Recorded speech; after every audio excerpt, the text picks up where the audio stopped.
People have asked me, Daniel, is it possible to use Filmora to scribble on your screen? And my answer to that is...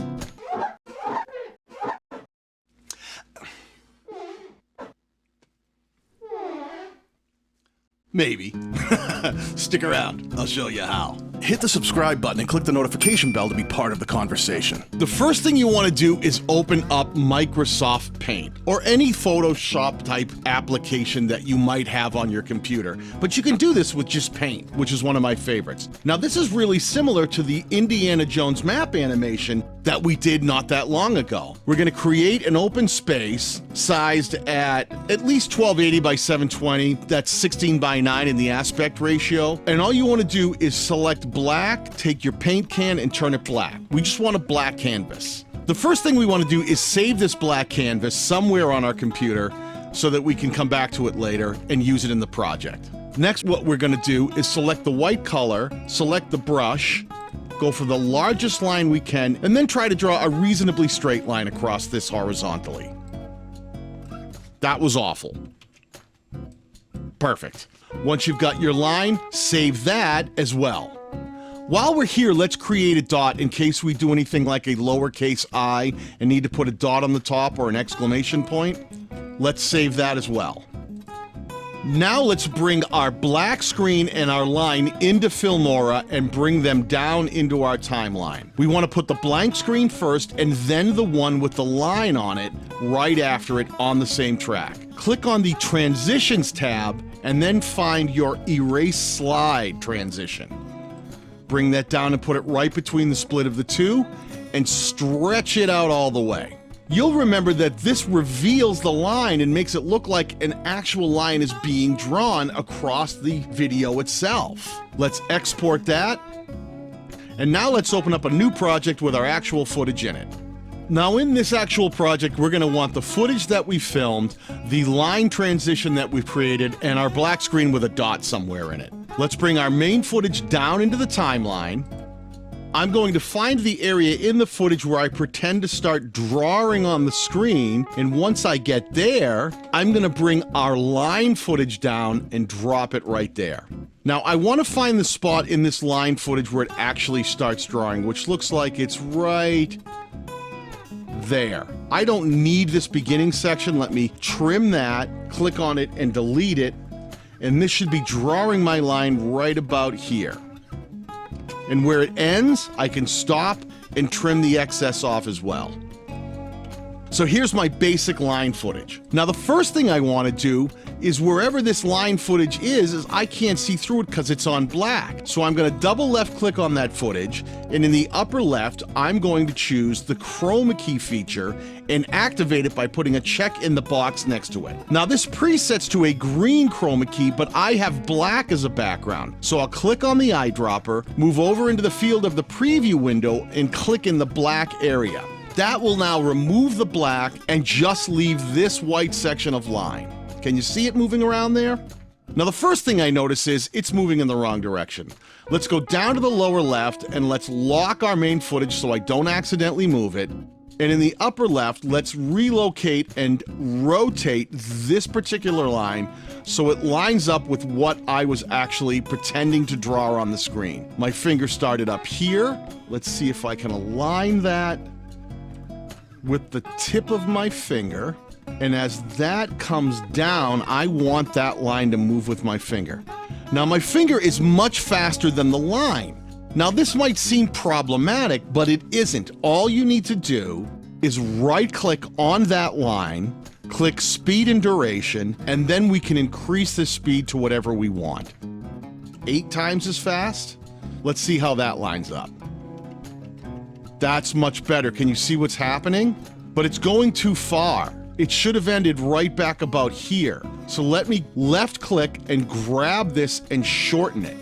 It's still a little bit ahead. So I'm going to speed it up a little bit more. Maybe 9 was our right number. These little adjustments take time. But when you do it right, it really looks like you've got something great going on. That's pretty close. It looks like I drew a line. Okay, so from there, what we want to do is right at the end, the very last frame, Not before it disappears, but back one frame where you can still see that white line on the screen. Let's take a snapshot of that image.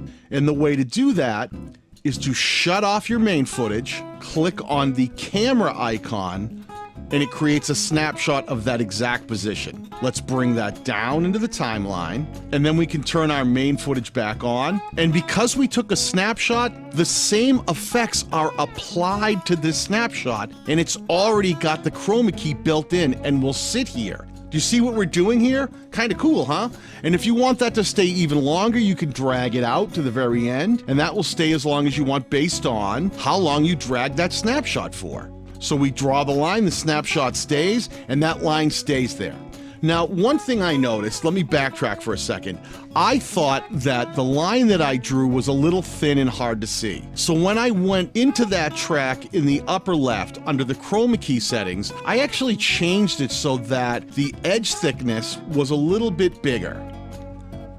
And that actually gave it a bit of a black outline, and I pulled the feathering back. And what that did was it allowed my white line to have a bit of a black outline to it. Can you see what that did there? So now when I go to my last screen, I can say, all right, here's one frame before the end. We want to turn off our main track, lose the visibility, because we do not want that to be in our snapshot. So let's take a snapshot and then turn our main track back on, and let's bring that down next to our moving line. And now you'll see it draws that line with a black outline and stays there. Very cool. Nice face, Daniel. We can actually reuse some of these pieces. I know I draw a second line right next to this. So I'm gonna left click on this first section of moving line, then I'll right click and click copy. I'm gonna add one more video track. In the left, I'm gonna click on it to activate it, and I'm gonna right click in that track and then click paste. Now I wanna line that with where my finger is. My finger starts right up about here, so that's the second line. Let me grab that and move it over. Now the problem is it's actually overlapping the first one. You can't even see it, but if I lock all the other tracks, then I can go up in the preview window. Let me move a little bit forward so you can actually see the line. It's overlapping the first. Let me grab that and move that over to where my finger is actually drawing. It looks like it's a little low. I can probably move it a little higher. I probably could have done a better job of writing the word high, but it draws that high, and right there is where I kind of want it to end. So one frame before the final line, let's take another snapshot. We want to turn off the other tracks first though. Let's eliminate the visual of the other tracks so we just see the second line. Let's take a snapshot, and let's bring that snapshot down right next to our second line. Now we can turn our other two tracks back on, and if I did this right, I should be able to see two lines being drawn starting back here. 1, 2. You see what I did? That's all that I've been doing here. Let me do one more line. I'll do the cross section of the H. So again, let's go up to the add video track, add one more. We'll right click on any one of our scribble tracks and click copy. And then let's find where this next line across starts, right about there. Let's click on the track we want to drop it into, and then right click and hit paste. Now we have that line here. And let's click up in the preview screen, and that will allow me to modify this cross section. I'm going to turn it because this one goes the other way. I'm going to shrink it down. It's not nearly as long a line as that other one, but I'm going to fatten it up. I'm going to stretch it this way. Let me see where it's at. It's far too low. It's way down here. So I need to click, and I need to bring that up to where my finger is. Somewhere in there. And I want it to start right about at the edge of that H. I'm going to use some of the edge things to pull that into place. And it looks like right in here, and it's a little slow. So let me look at that again. It comes across. It starts drawing a line. It's a little too slow. It's behind my finger, so let me take the speed and duration, and let's bring that up a tab. Let's go to like a 9. It's pretty close. That looks kind of like an H. So again, from that one frame before, let's turn off all the other tracks, because whatever we screen capture and take a photograph of is going to show up in that photograph. So let's only capture this one horizontal line. Click on the snapshot. And now we have that horizontal line right where it ended. Let's bring that down into the track and put it right at the end of where we stopped and turn on the other tracks. Let me shrink this down. Let's take a peek at how that looks. Perfect. Did you see that? I'm holding down the right arrow key on my keyboard to scroll through this timeline in slower motion. H, boom. And that's all you do. You do the same to create the eyes or whatever letters you want to do. Now, a letter like a C or an S that has a lot of curves to it can be trickier, and you're going to have to play around with the motion of these. But that's all you're doing, is overlaying these each to create these letters. The way I created that wipe effect is I actually turned off the main track. I exported this sequence. And you know, when we export and bring it back in, we call that a bounce. So I bounced that sequence and came back into Filmora and just imported that entire scribble as an overlay.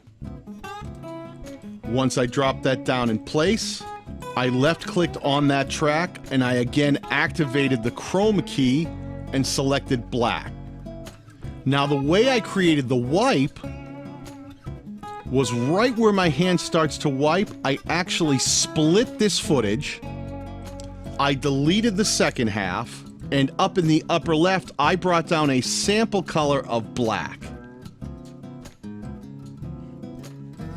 I clicked on that black color. I also added a black chroma key. And then in between the two, I used an erase transition, the erase slide, to create that wiping effect. As my arm came across, it actually wiped out the high. Nice.